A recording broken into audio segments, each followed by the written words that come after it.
All right, so in class, we left off talking about the mole concept. We were kind of in the middle of it, but we were talking about how 1 mole is equivalent to 6.02 times 10 to the 23rd. And this is also referred to as Avogadro's number, right? And then we talked about how to get AMUs using the periodic table with both atoms and molecules, right? So let's say you had 12 grams of carbon, right? So if you were to look at carbon right here, you can see right here that it's 12.0 underneath the number, right? So if you were to have 12.0 grams of carbon, that sample would contain 6.02 times 10 to the 23rd atoms, okay? Likewise, if you were to have 32.1 grams of sulfur, and you can see right here that the mass of a sulfur atom is 32.1 grams, right? So if you were to have 32.1 grams, that sample would contain 6.02 times 10 to the 23rd atoms, okay? 1 mole of atoms is equivalent to 6.02 times 10 to the 23rd atoms, okay? So if we were looking at water, see if your book does this as an example. Okay. If we were looking at water, H2O, the atomic mass for water is going to be, you have 2 hydrogens, and if you look on your periodic table, you can look and see that hydrogen is 1.01 AMU, plus we have 1 oxygen. If you look on your periodic table, you'll see that oxygen is 16.0 AMU. So we're going to get 18 AMU for water. So if you were to have an 18.0 gram sample of water, that sample is going to contain 6.02 times 10 to the 23rd molecules, or 1 mole of water molecules. Okay, so that's the biggest part they're trying to make sure you understand here. So you need to pay attention to what the question's asking you for, so you know what unit to put on the atomic mass. All right. So just remember the atomic mass in AMU. This is the biggest concept to remember. That blue, sorry, did I already pass it? Right up here. It's kind of hard to see in the camera. Right up here. The atomic mass in AMU will give you the mass of 1 atom, right? The atomic mass in grams will give the mass of 1 mole of that atom. And a molecule's mass in AMU will give you the mass of 1 molecule, and then the molecule's mass in grams will give you the mass of 1 mole of that molecule. So those are the biggest takeaways from this part of the chapter.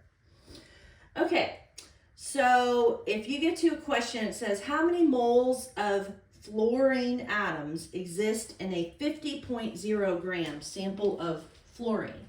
So this is what you need to be able to do.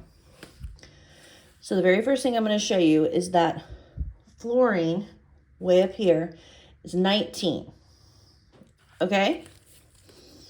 And if my question were to say, you have a 50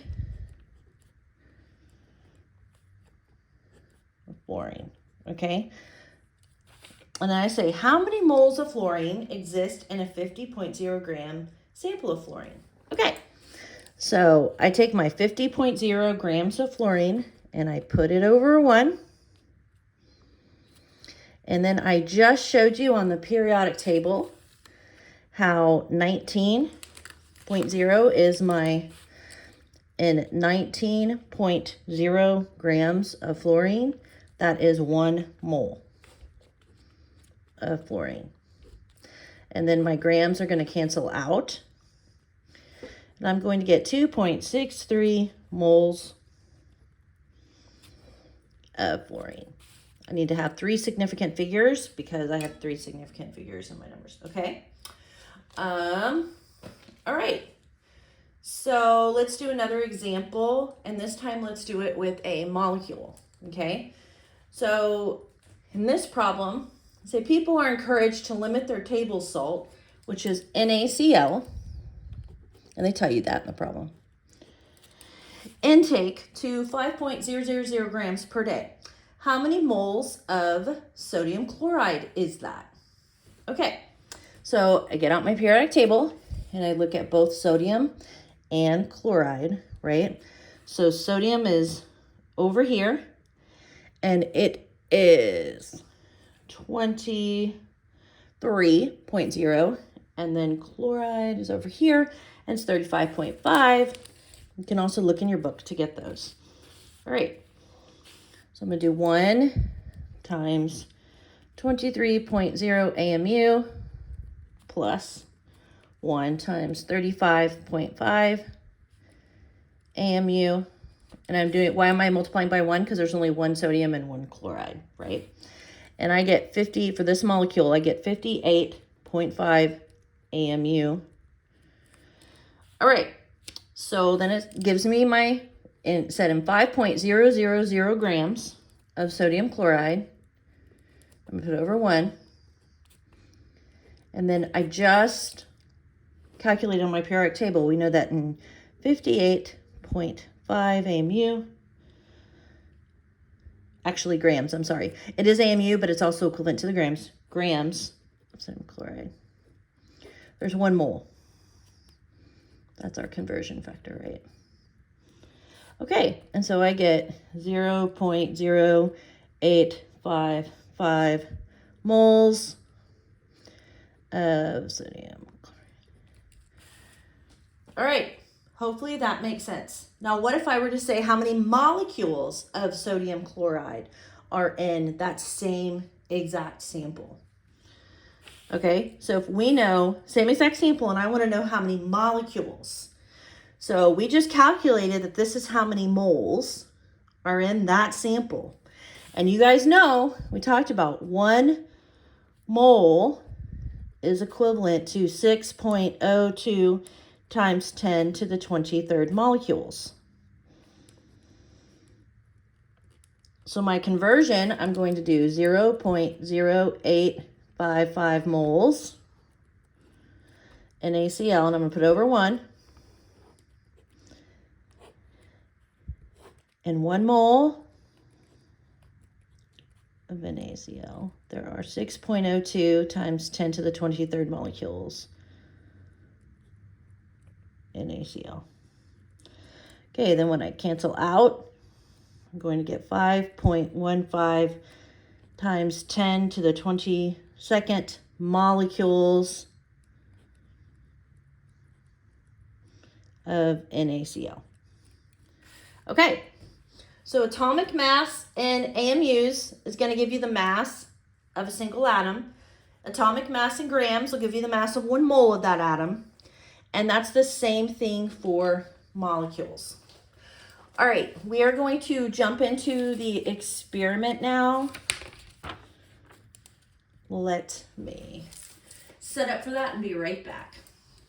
All right, so the purpose of this experiment, 7.1, is to measure the width of a molecule. So you're not running a lab report on this, but if you were, your hypothesis should be A, do you think we can measure the width of a molecule? And if so, what do you think that is? Or no, I think it's impossible to measure the width of a molecule, right? Okay, so what we're gonna do is I'm going to measure out 5.0 milliliters in my graduated cylinder of liquid dish soap. And so that's what I'm gonna do right now. Turn it where I can see it. Okay, so I'm sorry, I have to lift this up and it's gonna be hard for you to see that. Basically, okay, so I measure that out. Now what I'm gonna do is I'm gonna fill my graduated cylinder up to the 50.0 mark, okay? And then I'm going to gently stir in, and I have a sink right here. You can't see it, but, and then I'm going to gently stir in that soap. I'm trying to fill it pretty slowly on the side, not creating a lot of bubbles while I do this.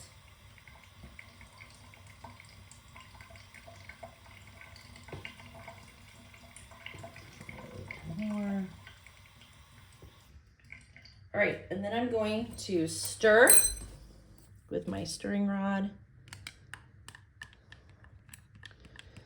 Gently stir that. Okay, and then I'm going to place my mixture into this large cup. This glass cup that's right here. I'm going to pour that in. Okay, and now I'm going to measure another 50 milliliters in this graduated cylinder 7 more times and put it into this cup. So I have a total of 8. So I'm going to have a 400 milliliter solution basically.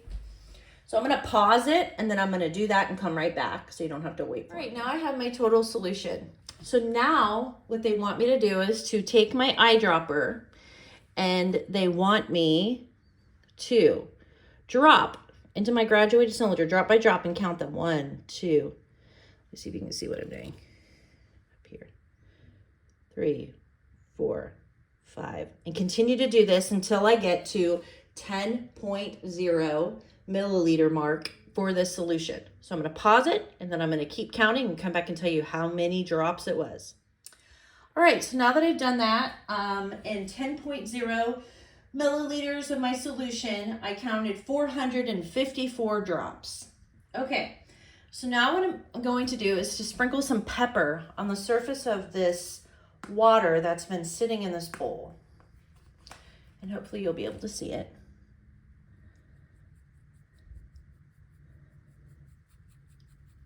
Just gonna sprinkle pepper so that you can see it. All right, turn this one light off. So actually, there we go. All right, and now what I'm gonna do is take a drop of the solution, the diluted solution. I'm gonna place it, and what you're gonna see is you're going to see a circle form, okay? When I drop the diluted dishwashing liquid into the center of the bowl. And then what they want you to do is to measure the diameter of that circle. Okay? So that's what I'm going to do.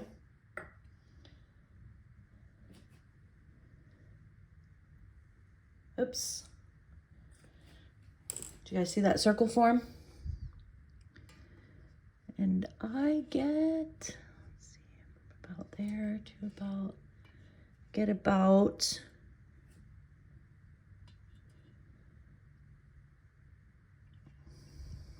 I don't know if you can tell, but from where I am, that's about 11.5 centimeters as my diameter for my circle.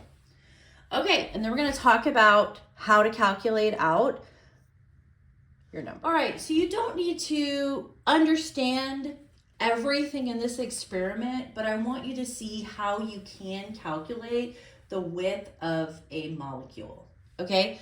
So remember we took 10 milliliters of our diluted substance, and when I counted, I got 454 drops.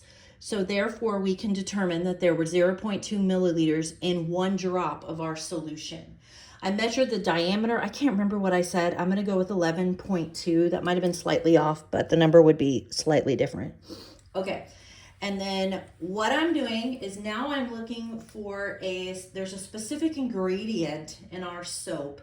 It's called sodium stearate, and it's the fatty material that's what spread out and made the circle when we put it into our water. Okay, so the percentage of solution that is going to be sodium stearate, because we know how much of it in our dishwashing liquid. We know the percentage. So we can take our 0.2 grams, we can do our percentage, and we can get how many grams of sodium stearate we have. Okay, and then right here's the formula. I don't need to go into it, but you guys know how to look at the periodic table and get the AMUs. It's going to be 306.4 AMUs, which is also equivalent to 1 mole of it, right? Okay, So if we take our 2.5 times 10 to the negative 5th grams of sodium stearate and we put 306.4 gram, that's our mole ratio, right? This many grams in 1 mole. Then it tells me how many moles of sodium stearate I have, right? And then I can just multiply that number by 6.02 times 10 to the 23rd to get how many molecules I have, right? And then I can figure out the area of my circle, right? Pi r squared. So we just divide the diameter in half, then we do our formula, and I get 98.4 centimeters squared. And then when I divide that by 4.9 times 10 to the 16 molecules, that tells me how much space each molecule takes up, right?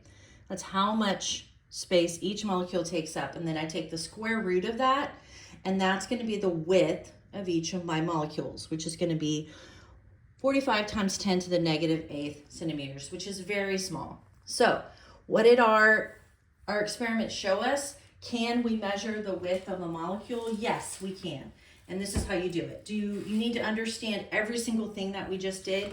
Not necessarily, but you definitely need to understand the process, okay?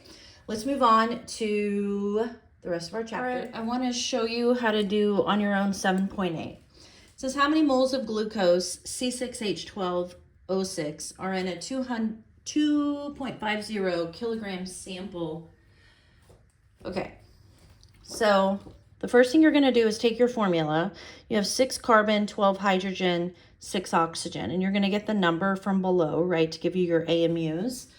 So I know that carbon is 12, so I'm going to do 6 times 12.0 AMU plus 12 times 1.01 AMU for hydrogen plus 6 times 16.0 AMU for oxygen.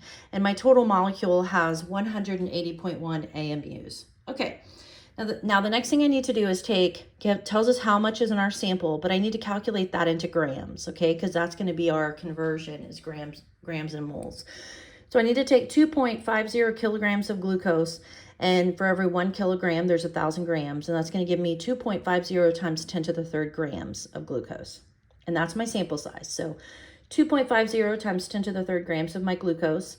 We know that for every 180.1 grams, and then my grams will cancel out here, there's 1 mole, and then my answer is going to give me 13.9 moles of glucose. All right, hopefully you can see how to do that problem. You're gonna need to be able to just do those problems. Let's move on to the next part. Really quick, just as you go from grams to moles, I also want you to recognize that you can do the same thing and go from moles to grams. Right here in your book, it says a chemist determines a sample of pure ammonia, NH3, contains 12.331 moles of NH3. What's the mass of the sample? Okay. So the very first thing that they're going to do is calculate out the AMUs. So you're going to have 1 nitrogen and 3 hydrogen. So that's what they're doing right here. 1 times 14.0 AMU plus 3 times 1.01 AMU. So it's going to give you 17.0 AMU for the molecule, right? So what that tells you is that for every 17.0 grams of ammonia, you have 1 mole of ammonia. So then up here, you can use this fact. So you can say the sample they told you was 12.331 moles of ammonia. And then you set up your conversion, moles on the bottom. For every 1 mole, there's 17.0 grams. And that's going to give you 2.10 times 10 to the 2nd grams. Okay, so you need to be able to do both, go from moles to grams, and also be able to go from grams to moles. Okay. So now we're going to talk about using the mole concept in chemical equations. All right, so I've said this a few times in class, but you think of chemical equations like recipes, right? And so you look at the coefficients, and that tells you how much reactants are used to make how much of that product, okay? So if we're looking at this combustion reaction right here, CH4 plus 2 O2 yields CO2 plus 2 H2O. You can double this recipe, okay? If I were to double this, I would get 2 CH4 plus 4 O2 gives me 2 CO2 plus 4 H2O, right? So like when you make chocolate chip cookies, you can make a double batch, right? So you can do the same thing with chemical reactions, right? And the reason why I'm talking about it this way is because I want you to understand that just like you can double the recipe, you can also put in a different number. How we talked about in class, how a dozen equals to 12, right? And that's just a number that you know. So if I said we had a dozen CH4 and 2 dozen 2O2 and a dozen CO2 plus 2 dozen, H2O, you would understand how much that is. You can do the same thing with moles, okay? I could say for the same reaction, I could say I have 1 mole of CH4 and 2 moles of O2 and 1 mole of CO2 and 2 moles of H2O. This is a really important concept to use because moving forward, we're going to use it in order to relate different reactants and products to each other and be able to solve, okay? So in chemical equations, the coefficients that appear to the left, right, these numbers that we're talking about right here. So this one, sorry, you can't see it. I just sneezed. Excuse me. So in this one, it's a 1. In this one, it's 2. This is 1. It's just understood. You don't have to put a 1 if there's a 1 there. And there's a 2. That gives you the ratio of the substances that are used for that equation, okay? So as long as the equation's balanced, you know the recipe for that chemical reaction to occur. Now, if it's not balanced, you're not going to have the correct recipe. Okay. And then your book jumps into example 7.8. The decomposition. I think someone had a question about this. Let me look really quick.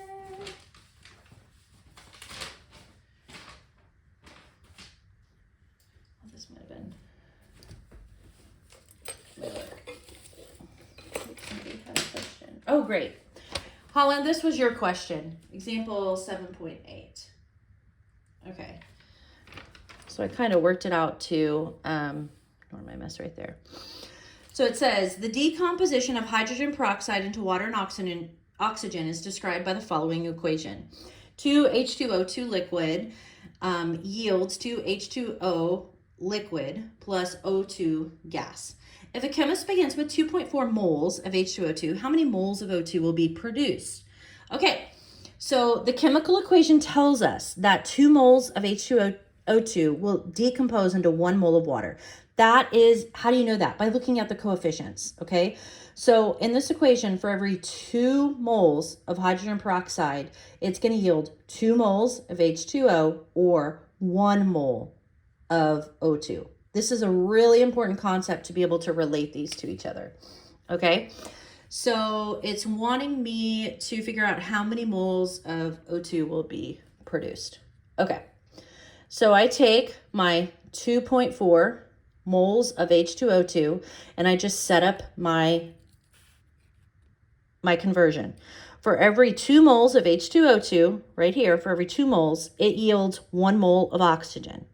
And that's going to give me 1.2 moles of O2. Okay, that's it for that. That's how much gas is produced. Let's do the second part of it since you had a question for it. If a chemist has 0.234 moles of C2H6O, how many moles of carbon will she get by decomposing the sample? All right. So the first thing you need to do is you need to do the reaction. All right, so they tell you C2H6O and they're decomposing, so we know it's going to be into its constituent elements, right, for this course. So we're going to have carbon, we're going to have hydrogen, and we're going to have oxygen. Now remember, we talked about this in class, oxygen and hydrogen are homonuclear diatomic, so you have to put 2's there. They never exist in nature, it's just 1 atom. All right, now you have to balance it. This just takes practice. Remember, like we were doing in class, you're just going to have to practice. So just start over here, put a 2, and see if you can balance the rest of it. So this will give you 4 carbon. You're going to have to put a 4 here. This will give you 12 hydrogen. You're going to have to put a 6 here, and this will give you 2 oxygen. You already have it. Great. Now we're balanced. Okay. Now we have our conversion relationship. So that said the chemist had 0.234 moles of C2H60. How many moles of carbon? So in our balanced equation, we can see for every 2 moles of C2H60, we have 4 moles of carbon. So 2 moles, and then we can cancel those out. And then we're going to be left with 0.468 moles of carbon. All right, I hope that makes sense to you guys. You really need to understand that by balancing this equation, you can relate moles here, moles here, moles here, moles here. Okay? I don't really have a lot after this. Just practice your problems. Really try and understand the material before you take your test. Make sure you bring your test to me, and we're going to jump straight into stoichiometry next week. I know it's a lot of reading these first couple weeks, so make sure you read it. If you have questions ahead of time, you can send them to me, and I'll make sure I cover them either in class or the online lecture. But good luck. Let me know if you have any questions as you're studying, and I'll see you Monday.